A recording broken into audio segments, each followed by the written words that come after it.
Astaghfirullah khalaqtani wa ana 'abduka a'udzuka min syarri ma sana'tu laka bi ni'matika alayya wa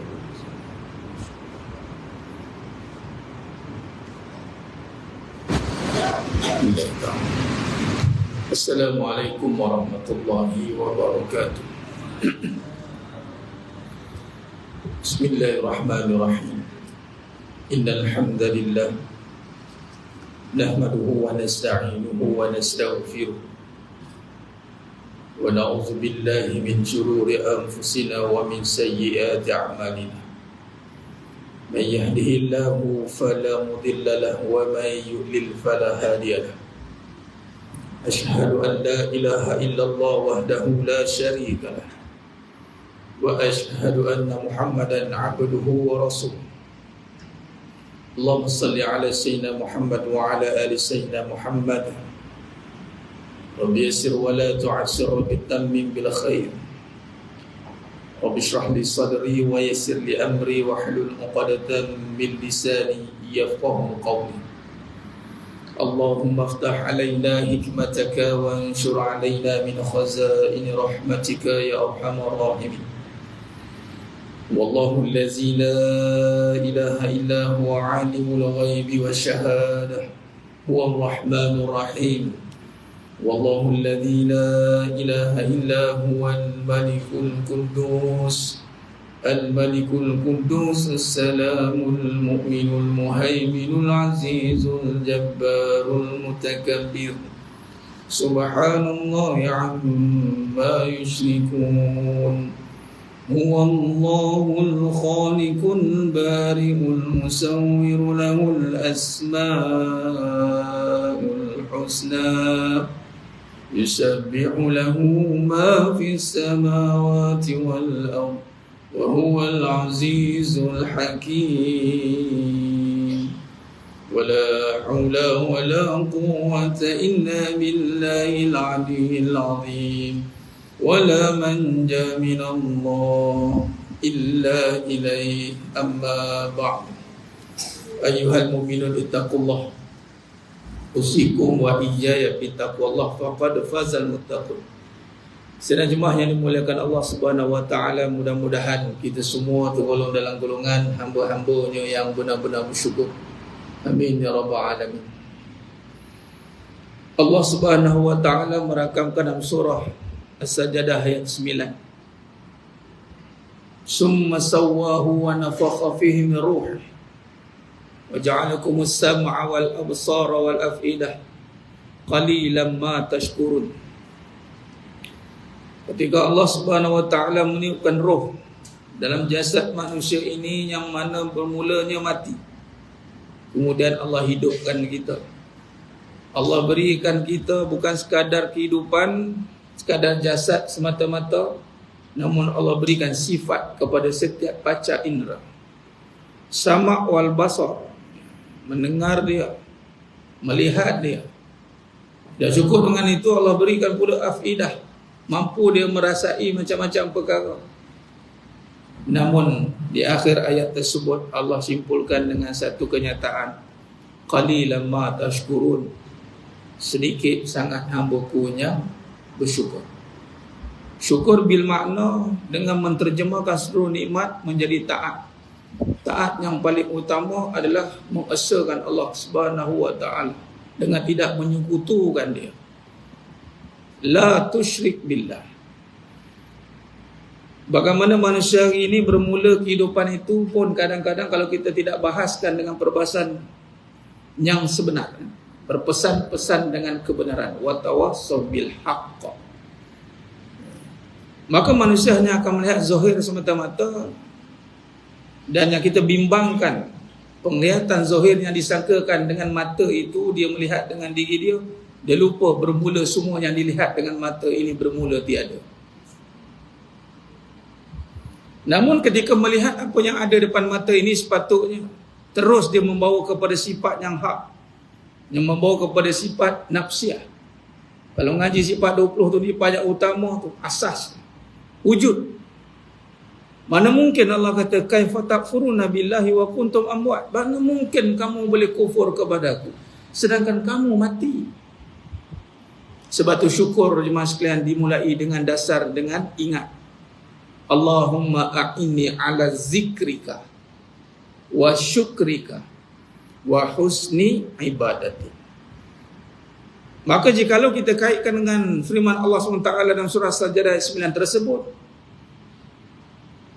Allah menyatakan syukur itu sedikit membawa maksud yang ingat pun sedikit. Kerana tidak tercapai maksud syukur kalau tidak bermula dengan ingat, dan tidak akan capai ingat kalau tidak minta pertolongan dengan Allah. Kita ingat, kita boleh ingat, walhal kita ni bersifat nasia lupa.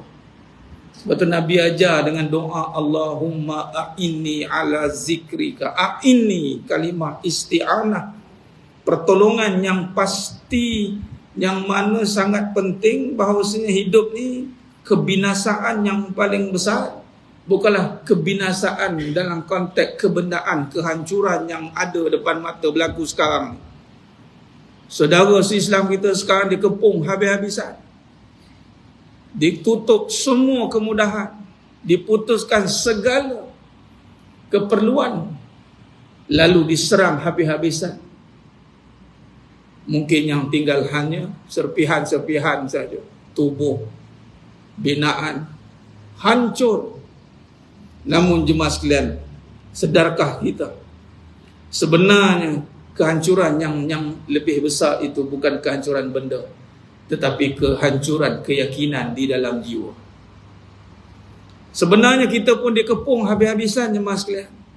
Bukan Palestin saja, Gaza dikepung oleh Zionis, tetapi Allah telah merakamkan surah Al-A'raf ayat 17, yang mana Allah merakamkan modus operandi iblis, terang lagi nyata, tak tersembunyi gerak musuh kita. Namun tinggal kita nak ambil perhatian atau tidak. Kata iblis, summa la'atiyannahum min baini aydihim wa min khalfihim wa an aymanihim wa an syama'ilihim. Kemudian iblis kata apa? Aku datangi mereka. Mereka ni kalau nak faham, letak kat diri kita. Kemudian aku datangi. Siapa? Letak nama sendiri. Iblis ibarat dia kata depan-depan. Dia kata apa? Aku datangi mereka dari hadapan mereka, dari belakang mereka, dari kanan mereka, dari kiri mereka. Serang bom atom ke? Iblis bawa peluru berpandu ke? Bawa misal canggih-canggih ke? Tak jemaah sekalian. Sebenarnya musuh nombor satu dah buat kerja dah. Yang ada sekarang ni kuncu-kuncu dia je. Malah kalau di Palestin tu dia serah kepada naik presidennya Dajjal, dia kepala yang mengatur gerak langkah dunia ni, Dajjal. Tapi iblis kata, bab dunia engkau ambil, bab dalaman aku ambil. Dia bagi-bagi tugas. Depa meeting setiap hari masalah. Di atas singgahstana lautan, Nabi kata setiap hari buat brainstorming. Dia bukan tengok berapa bangunan yang hancur, dia tak heran. Yang dia akan suka ni'ma anta. Iblis akan kata ni'ma anta. Dia turun dari singgahsana yang tinggi, dia turun. Dia akan award syaitan atau jin yang apa? Yang berjaya menghancurkan rumah tangga. Kita ingat kehancuran di Palestin, bukan nak kata apa.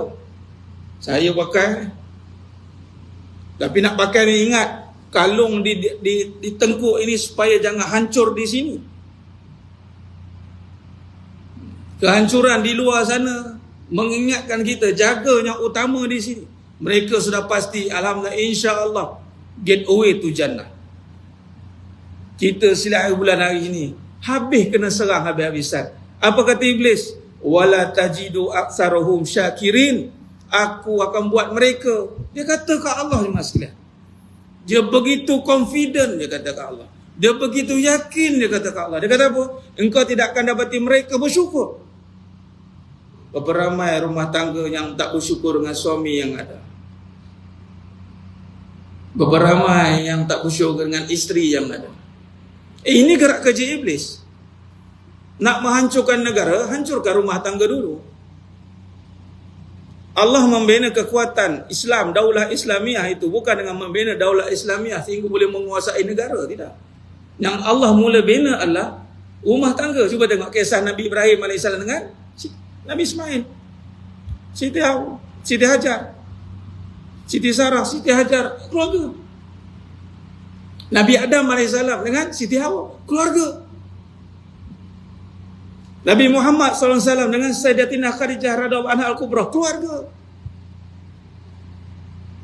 Itu kadang ialah duk sibuk di luar sana, lupa rampasan besar-besaran telah berlaku dari dalam.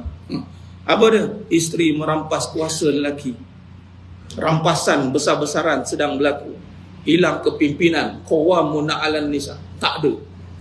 Bila kepimpinan sudah hilang, maka serangan luaran dibuat macam itu. Sehingga kan Korea tak silap, dia kata apa? Umat Islam ramai, kalau kena kat negara saya dah hantar dah tentera, katanya.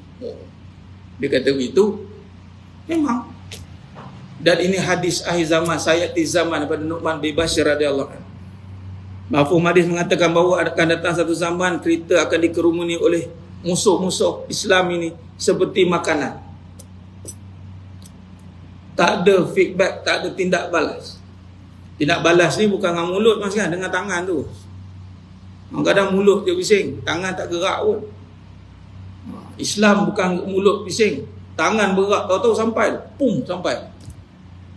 Itu masuk dah. Kita sekarang ni suara lah keluar. Sedangkan di akhirat nanti yang ditutup suara tak bunyi. Tangan buat apa? Kaki buat apa? Ketika saudaramu didera di depan mata, kamu buat apa? Kita takut masalah supaya kita berlepas daripada pertanyaan ini. Ketika saudaramu didera di depan mata, kamu buat apa? Ambil video, sebarkan. Itu je yang saya mampu buat. Habis. Tapi semua ni berlaku kerana hadis ini mengatakan bahawa akan tibanya waktunya musuh tak takut kita. Sebab apa? Sebab ni kerja iblis ni. Dia masukkan dalam hati kita ini, bila tiada sifat syukur, yang ada kufur bil makna dengan melihat dunia ini dengan sifat yang bersalahan dengan apa yang Allah nak kita tengok. Sebab tu perbahasan hakikat kehidupan yang jemaah sekalian sangat memberikan perhatian kepada cara tengok, cara pandang, cara lihat. Kita solat, ya solat, amal kita buat, memang itu rukun yang utama, lima rukun yang utama. Tetapi kena ingat, syariat itu, ketika turun syariatnya semua ini jemaah sekalian, permulaan yang turun kepada Nabi SAW itu adalah membetulkan pandangan. Apa dia? Mengubah kiblat memandang dunia kepada akhirat. Itulah marhalah zuhud. Sebab tu Nabi SAW beruzlah di Gua Hira. Kemudian 13 tahun itu membina kekuatan dari dalam. Kemudian semua para sahabat radhiyallahu anhum ajma'in dibina untuk melihat dunia, tak nampak dunia, nampak akhirat. Nak menukar pandangan ini menjadi satu perkara yang sangat penting sehingga kan wahyu yang pertama turun pada baginda Nabi Muhammad SAW. Dan ini menjadi intipati, menjadi teras utama dalam perbahasan mentafsirkan kehidupan. Lepas tu dalam hakikat kehidupan ni kita nak tafsirkan kehidupan bil uslub dengan kaedah memulakan melihat dengan pandangan yang benar, iaitu siddiq. Sifat Nabi yang pertama. Sebab tu wahyu yang pertama Iqra dengan menekankan perbahasan tentang ilmu. Tapi Iqra juga membahaskan perbahasan tentang melihat. Melihat dunia dengan pandangan akhirat. Bermakna ada satu saja pandangan. Sehingga kita bila nampak akhirat, dunia ni tidak mampu menyibukkan kita, menghalang untuk ketaatan, terutamanya solat sebagai contoh. Maka di sini jemaah sekalian, kalau kita susun balik perjalanan apa yang sedang berlaku sekarang, kita ambil tentang urus semasa, masalah musalah, dia panggil urus semasa keadaan sedang berlaku ni. Bila perbincangan hakikat kehidupan ni, dia sangat akan memberi respon dengan apa yang sedang berlaku. Kemudian kita masukkan dalam perbahasan kita. Itu yang sedang berlaku sekarang ini, ancaman ni. Musuh sekarang sedang menjajah, cuba nak menjajah zahir. Namun iblis rupanya dia dah datang dari awal, start daripada mula kajian Nabi Adam AS. Dia dah berdendam dengan kita jemaah sekalian. Sehingga kan Allah rakamkan sumpah dendamnya. Sumpah dendamnya iblis dalam surah As-Sad ayat 82-83. Dan dia iblis ni dendam-dendam iblis, jahat-jahat iblis ni. Tapi dia bermula taat kan, dia bukan bermula maksiat iblis ni. Lalu dia mulakan dengan apa? Qala fa bi'izzatik. Dia puji Allah dulu mas sekalian. Berkata iblis, dengan keagunganmu, la ughwiyannahum ajma'in. Aku akan sesatkan semua. Allah punya optimis dia. Tapi dia minta izin dengan Allah mas sekalian. Jadi iblis Dajjal sekarang ni dia buat kerja macam mana presiden dia buat. Dia kena minta izin dengan Allah juga. Dekat mana? Masjidil Aqsa. Dia tak boleh menggerakkan segala perancangannya selagi dia belum memijakkan kaki di tempat yang paling berkat. Kita hari-hari Allah bagi peluang pijak di masjid. Kadang-kadang masih tercari-cari kat mana dah bermula ya.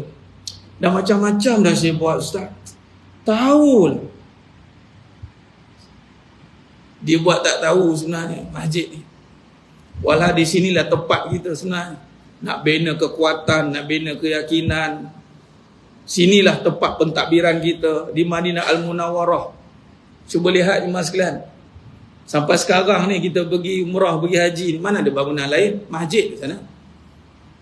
Itulah Nabi kata kurun yang terbaik, yakni kalau kita tengok sekarang skyscraper tinggi-tinggi pencakar langit, antara tanda-tanda kiamat juga. Tapi ketamadunan macam mana tinggi langitnya bangunan, macam tu juga menjulang ke bawahnya tamadun sekarang. Perangai pelik-pelik dah keluar balik. Zaman dulu tak begitu Nabi SAW. Bangunannya apa? Masjid. Dan begitu juga iblis minta izin dengan Allah. Sebenarnya kita datang masjid ni minta permission ni mas sekalian. Datang masjid minta permission untuk mentadbir urus dunia yang Allah punya. Iblis minta izin. Dajjal minta izin. Kalau tidak dia boleh buat serangan sekarang dah. Serangan masuk nak takluk semua. Sebab apa dia tak boleh buat lagi? Walaupun secara dengan literal, dengan percakapan kita kata Dajjal dah kuasai, dah keluar macam-macam alat dia keluar. Tapi dia tidak boleh buat satu gerakan menyeluruh. Sebab dia belum menguasai Baitul Maqdis. Masjidil Aqsa dia belum kuasai lagi. Dia nak masuk masjid. Dan itu kiblat pertama orang Islam. Tengok. Sedajjal si Dajjal mau juga dia ke masjid. Itu bahasa dia. Sedajjal si Dajjal mau juga dia merancang, tidak mahu melepaskan masjid. Kita kadang merancang lupa masjid tu. Kita kalau boleh buat program kat luar lah, kena asyik ke masjid dia gitu. Kita kena keluar daripada terikat dengan masjid lah. Sudah. Dajjal terikat dengan masjid. Kita nak keluar dari masjid. Allah, jangan sekalian. Jangan sesekali keluar daripada kepompong yang menjadi benteng pertahanan dunia. Kalau tak ada masjid, binasa semua dah. Kiamat dah. Sekarang masih ada pertahanan. Allah bagi peluang untuk kita dapatkan balik Masjidil Aqsa tu je. Jadi jemaah yang mulia Allah, maka iblis buat kerja dia, Dajjal buat kerja dia, minta izin dengan Allah. Dajjal pun nak minta izin dengan Allah, sebab tu turun di Masjidil Aqsa. Dan apabila gerak kerja untuk mengelirukan, melalaikan umat Islam dengan cara apa modus operandi mereka? Kufur supaya tidak melihat Allah dengan membesarkan dunia. Penyakit yang menyebabkan umat Islam lemah di akhir zaman kata Nabi SAW, apabila Allah cabutkan haibah, kehebatan umat Islam. Allah cabut musuh tak takut kita. Nabi kata. Dan Allah tiupkan penyakit wahan, cinta dunia, wa karahiyatul maut, bencikan kematian. Maka dengan itu kita melihat bagaimana Nabi sebenarnya membina ketamadunan ini. Maka kalau kita lihat balik perjalanan Nabi SAW bila diutuskan oleh Allah SWT, yang pertama gerak kerja Nabi SAW adalah untuk membetulkan perangai. Perangai dimulai dengan melihat kembali kehidupan ini dengan takrifan yang sebenar. Sebab itulah kalau kita lihat jemaah sekalian, segala apa yang Allah sarankan dalam Al-Quran. Sebagai contoh surah Muhammad ayat 36. Innamal hayatud dunya la'ibun wallahu. Wa in tu'minu wa tattaqu yu'tikum ujurakum wa la yas'alkum amwalukum. Firman Allah SWT, sesungguhnya kehidupan dunia hanyalah permainan dan selu gurau. Bermaksud bila iman masuk dalam hati jemaah sekalian, dia akan nampak dunia ni terus berubah dengan pandangan yang hak. Pandangan sebenar dunia adalah ikut apa yang Allah kata. Kita tidak boleh ada pandangan yang 50-50. Maksudnya begini, dunia pun nak juga, akhirat pun nak juga. Juga tu kena perhati. Sebab apa?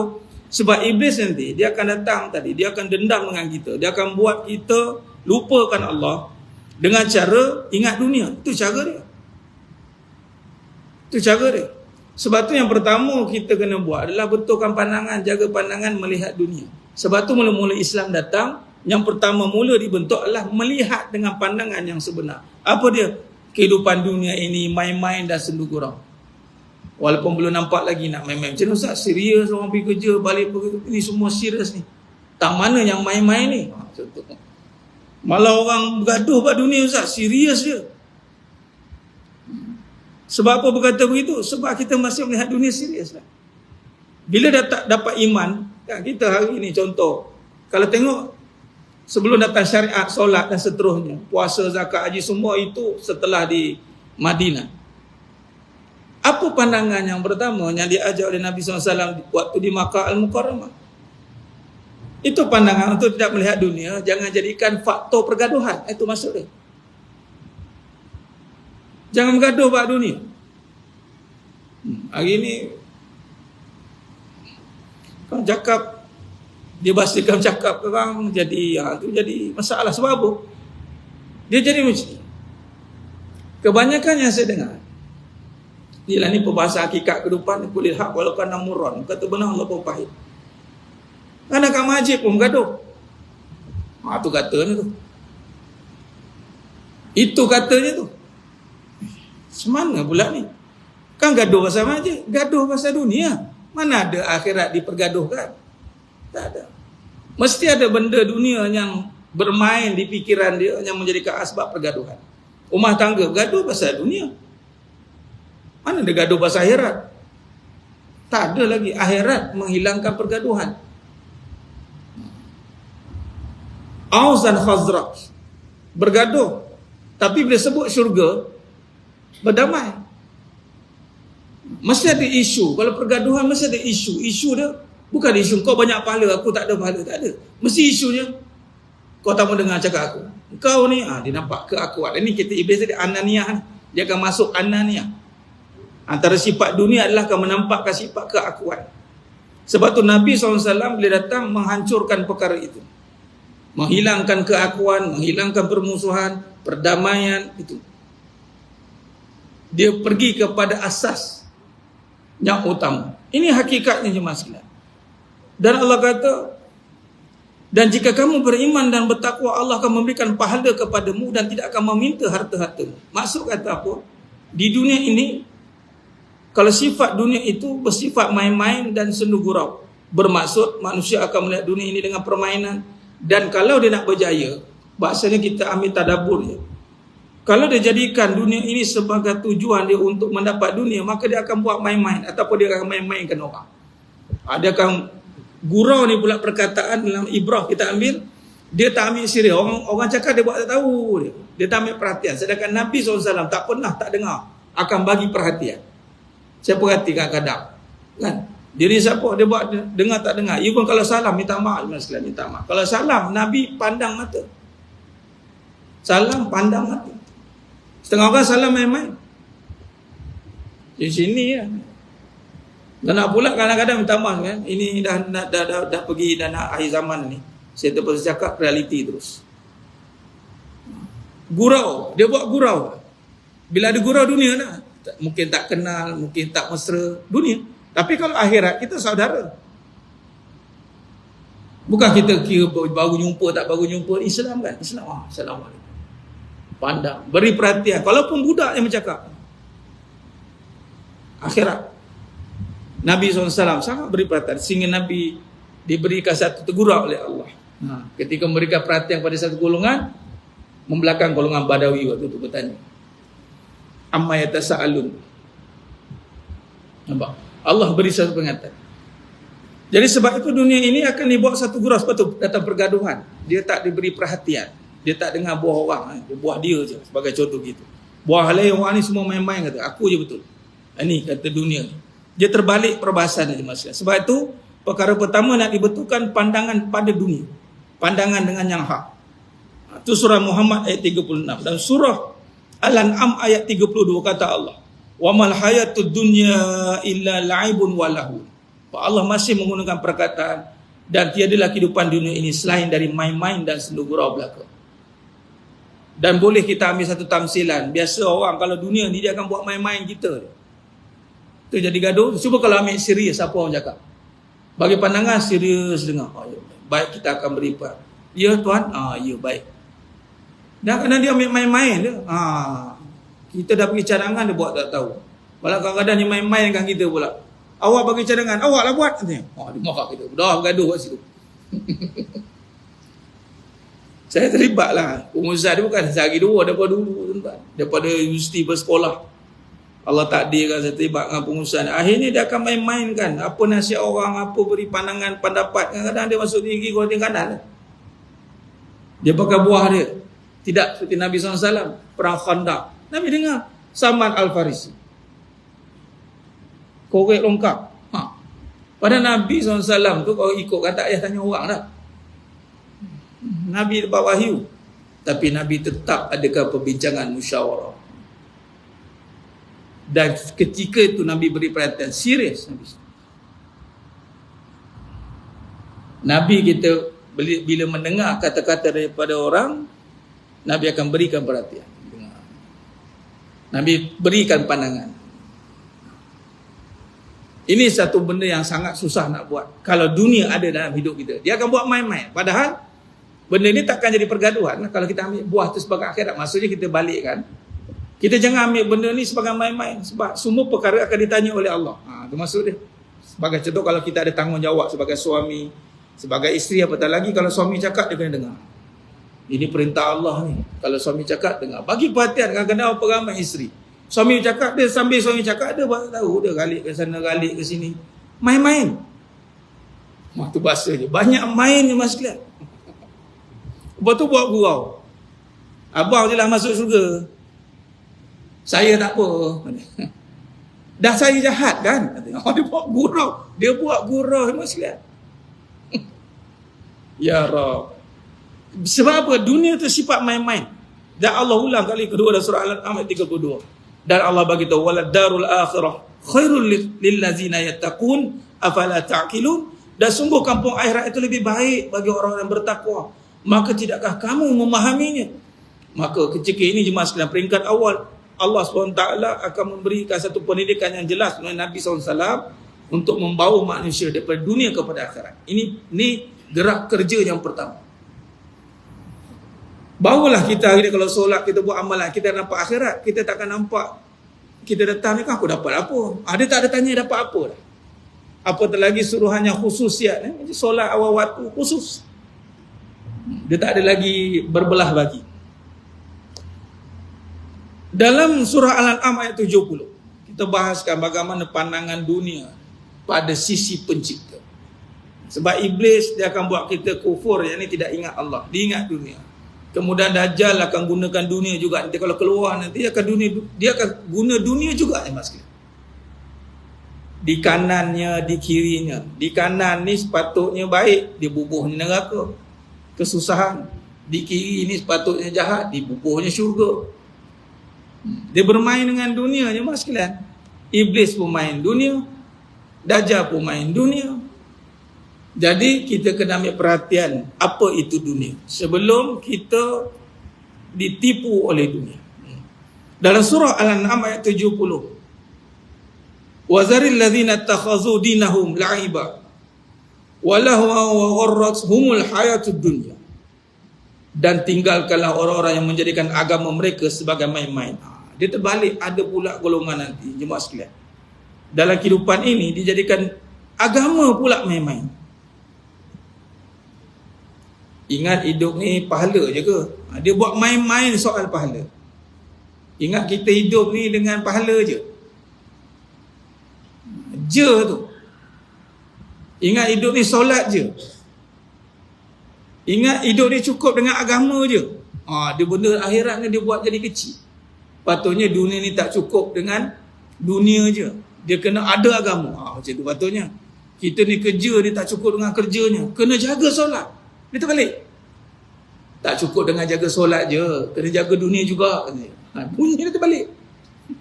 Akhirnya orang pandang, yelah, agama pun takkan sempurna kalau tak ada dunia. Habis. Akhirnya orang akan lebihkan mana? Bal tu'sirunal hayatad dunya. Allah kata sendiri maslan, kita akan lebih beratkan dunia daripada akhirat. Maka di sini dalam bab pahala, dalam bab segala amalan yang berkisar ataupun berkait dengan Allah, ia menjadi serius. Dia tidak boleh jadi perkara yang main-main. Bila serius pula, jadi satu perkara yang datangnya sepenuh perhatian, tumpuan, tenaga. Dan maka di sini Allah pun kata, tinggalkan. Maksudnya janganlah kita mengambil perhatian kepada orang yang cuba memperolok-olokkan agama kita. Sebagai contoh Ibn Silam, perkataan untuk menjadi solehah. Ini sebagai contoh. Perkataan solehah ini satu perkataan yang sangat menjadi persoalan. Takkan solehah saja.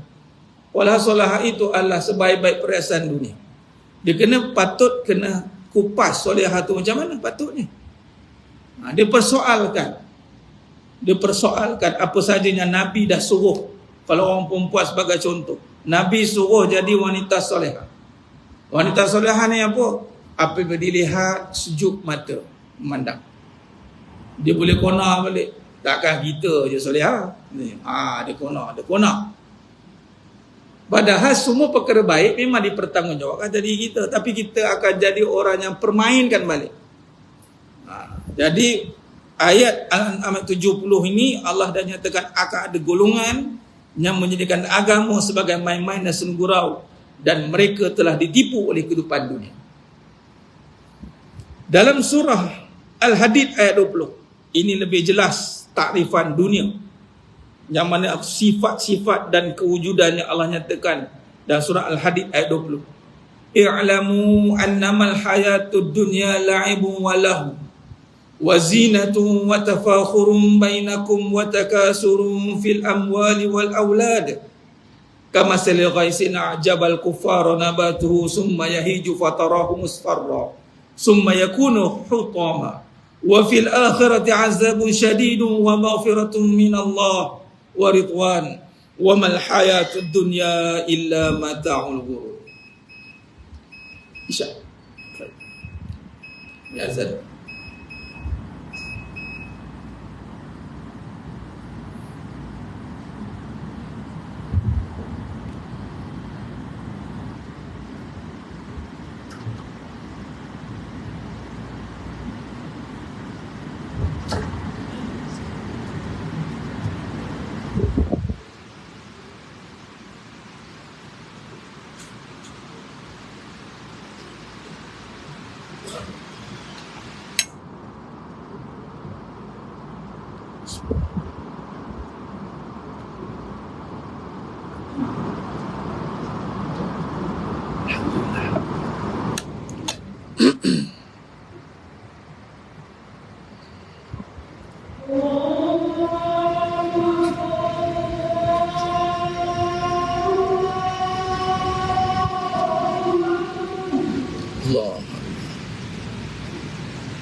La haula.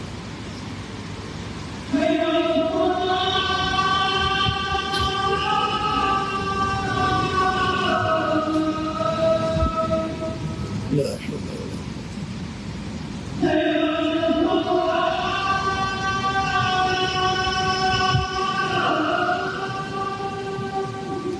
La haula.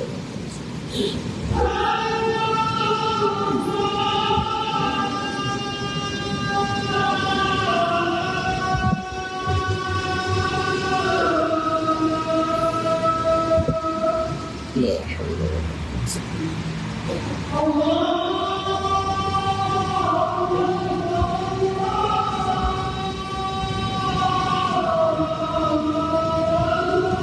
Allah Akbar, Allah.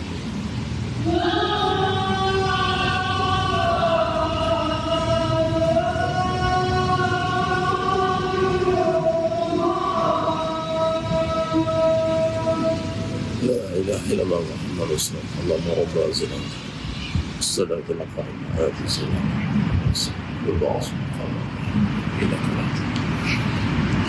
Allahumma salli ala sayyidina Muhammad wa ala sayyidina Muhammad. Sudah jemaahnya menggunakan Allah SWT. Sambung sikit akan dibuat kesimpulan. Maksud daripada surah Al-Hadid ayat 20 tadi adalah firman Allah SWT, "I'lamu, ketahuilah bahawa sesungguhnya kehidupan dunia itu hanyalah permainan dan sesuatu yang melalaikan." Dalam makna yang kita bawa kalau rujuk dalam Al-Quran, kita rujuk pada kebenaran menterjemahkan kehidupan. Semua Allah gunakan dunia ini adalah permainan, la'ib. Dan di sini Allah tambah dalam perkataan melalaikan. Permainan tadi sendugura, ini perkataan melalaikan. Kemudian wazina, yakni perhiasan. Wa tafakhurun bainakum, bermegah-megah serta berbangga-bangga. Fil amwali wal aulad, dengan harta dan anak. Seperti hujan yang tanam-tanaman yang mengagumkan para petani. Seronok tengok kebun elok, perumpamaan elok, buah elok, ranum cantik. Tetapi Allah sambung pada itu, kemudian tanaman itu menjadi kering dan kamu lihat mewarna kuning kemudian hancur. Jadi makna kecantikan yang ada, elok ada pada dunia ini, umpama tumbuhan lepas ni dia akan rosak habis. Dan akhirat ada azab yang keras terhadap dunia itu dan ampunan dari Allah serta keredaannya. Wa mal hayatud dunya, dan kehidupan dunia tidak lain hanyalah kesenangan yang menipu.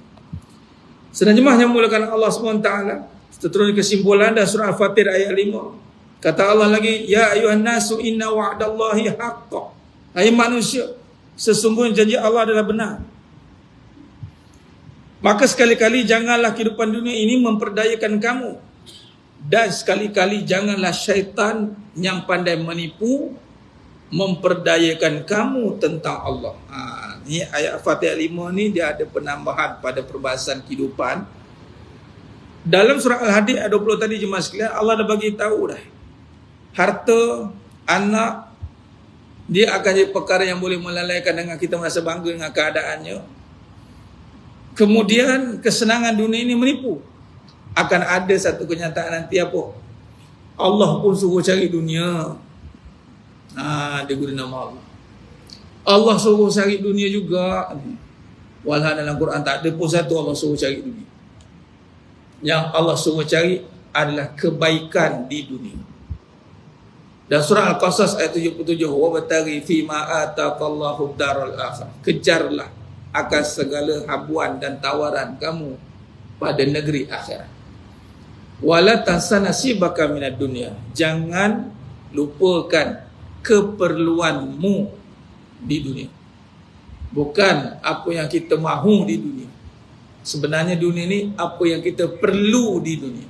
Perlu rumah besar, perlu rumah dia ceiling height 7 meter, sampai nak tukar lansir pakai kren,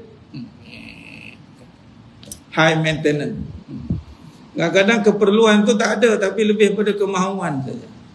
Dunia ni kita takbir urus terbalik. Sepatutnya yang mahu akhirat, dunia hanya keperluan. Perlu ke kita sampai 3, 4, 5, 6 biji? Contoh. Kadang satu tu pun tak terbawa, Ustaz, tambah lagi satu. Walhal harta itulah akan ditanya 2 kali. Macam mana dapat, ke mana pergi. Jadi sebenarnya memuliakan Allah SWT, kesimpulan kita melihat bahawasanya untuk permulaan dalam kehidupan, apa perkara yang mesti kita perhatikan dan sangat kena beri perhatian dan jaga. Jangan salah faham, jangan salah pandang tentang dunia. Kerana dunia ini akan menyebabkan kita untuk melangkah ke depan. Amalan yang kita nak buat nanti akan terkait-kait banyak perkara. Dan kita mestilah meluruskan pandangan. Ni yang kita bentangkan ini adalah daripada dalil naqli yang qat'i. Nanti kita akan sambung, ada lagi dalil yang menceritakan tentang dunia. Dan daripada hadis, apa yang Nabi kata pula. Dan daripada kalam para ulama. Dan kita kena melihat sama macam ulama tengok, Nabi tengok, dan apa yang Allah kata. Dia tidak boleh ubah perbahasan dengan perbahasan dunia. Kita tengok dunia, tetapi ikut pandangan kita. Apatah lagi dengan keadaan akhir zaman yang mana kalau kita lihat semuanya menunjukkan kepentingan adanya dunia. Walhal akhirat itu tidak menyatakan begitu. Islam, iman datang adalah untuk mempergunakan dunia. Atau bahasa mudah, kita memperalatkan dia. Jadi kalau kita boleh tengok dunia ni sebagai benda yang untuk diperalatkan, sehingga kita tidak diperalatkan. Itu ayat di situ. Maksud apa? Maksudnya dunia ni tidak boleh mengambil masa kita sehingga kita hilang masa untuk Allah Ta'ala. Wala tulhikum amwalukum wa auladukum an zikrillah. Berbalik pada ingat pada Allah tadi. Baik, insyaAllah kita akan sambung lagi pada puasa akan datang dalam meneruskan pencarian nas atau dalil tentang tengok dunia ini. Kemudian kita akan sambung, kita lihat bagaimana Nabi SAW mentadbir dunia dengan cara yang benar, sehingga kan kita menguasai 2/3 dunia. Sekarang kan kita kan nak tuntut balik Palestin. Kan kita nak tuntut Palestin ni, mas kan? Kita kena fahamlah dunia tu apa.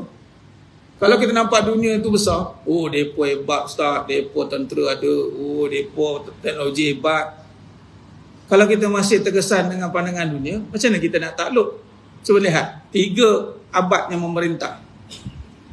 Penuntut sikit mas kan, nak buat promoting tentang Palestin. Zaman Nabi SAW sudah pasti.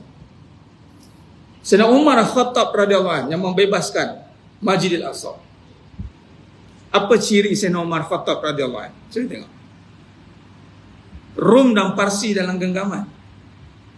Tapi dia tak heran pun dunia ni. Bukan suruh tak ada dunia mas kan. Tuan-tuan bawa kereta Ferrari hari ni, dia macam ni, nak bahas ni dia kena buat sebenarnya. Tuan-tuan bawa kereta Ferrari, Bugatti Veyron ke apa, macam itu. Malah Imam Hasan Al-Basri, tabi'in, dia bagi takrifan kereta yang Ferrari tu, dia kata apa? Kecelakaan. Ni, tuan-tuan bawa ni. Tuan-tuan pernah dengar tak orang interview, what are you doing for living? FBAB. Pakai kereta-kereta mewah kan? Buat apa? Boleh pakai kereta ni. Hampir 10, 11 yang akan bertanya, bercakap, kita kena, dia akan nampakkan kekaguman pakai itu. Kita macam mana nak pakai dunia tapi kita hinakan dia. Dia tahu tuan-tuan bayar 400,000, 500,000, 1 juta. Bila orang tanya, oh, Ji, mahal kita ni. Ni bangkai ni sebenarnya. Bohong. Bangkai? Ni hadis Nabi. Nampak? Dia akan kaitkan dengan Nabi kata. Habis pakai apa? Saya nak pergunakan dia kata. Ini sebenarnya Salahuddin Al-Ayyubi pun sama, karakter yang sama. Muhammad Al-Fatih pun sama juga. Dah kemuncak tinggi kita ni, dah hebat ni, 2/3 dunia. Dah kagum dengan dunia. Rasa hebat, jatuh tuan-tuan. Jadi cara nak takluk balik Palestin, hinakan dunia balik. Itu cara dia. Di saat kita memegangnya. Tapi kalau kita masih berterima kasih, kalau tak ada dunia, saya tak ada apa, ustaz, orang pun tak pandang. Jauh lagi lah perjalanan kita. Tapi kalau kita boleh berjalan dengan rasa adanya Allah, bukan sebab ada dunia. Ada ke tak ada ke, kita Allah dah jadikan dah tinggi dah. Al-Islamu ya'lu wa la yu'la alaih. Jadi cara jemaah sekalian, inilah gerak kerjanya. Bila cara nak hinakan dunia ni sebab apa? Dengan caranya kita kena cakap bahawa dunia ni sifat yang kita nampak cantik semua ni adalah menumpang nama Allah je.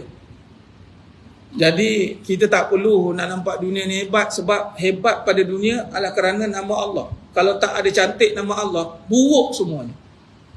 Kita cakap macam itu. Nak menghina dunia ni perkara, sebab nanti iblis, dajjal dia akan buat kita memuliakan balik dunia. Inilah saat akhir zaman yang puja-puji ini diletakkan pada benda. Hari ni mari kita mulakan gerak kerja. Lepas pada ni nampak dia hebat-hebat dunia, dia kena kempen sebut Masya Allah, Tabarakallah, cantiknya, Masya Allah, Tabarakallah. Dia kena kempen, sebarkan balik, puja-puji Allah balik. Sebab sekarang bercampur aduk. Orang puji dunia, kejap puji Allah, kejap puji dunia, kejap puji Allah. Maka Allah lepaskan kita pada musuh. Kali ni kalau kita nak Palestin dalam genggaman balik, turun Imam Mahdi dah pasti, maka kita kembalikan kemuliaan agama dengan memuji-muji Allah di dunia. Lihat dunia, biasa. Sebab tu ada sebab kadang Allah takdirkan saya bawa BMW 1250 tuan. Kebanyakan saya jumpa mesti sebut, Ustaz tak pergi Hanyai ke? Saya nak kongsikanlah kesedihan saya. Jarang saya sebut, Ustaz masjid mana dah pergi? Tapi nak kona balik tu dia kata, kat Hanyai pun ada masjid juga Ustaz. Dia kona juga. Saya cakap saya tak sempat pergi Hanyai. Saya pergi masjid, saya mileage dah 40,000 dah. Saya bawa pergi masjid ni maslihat. Saya botakkan tayar tu untuk ke masjid.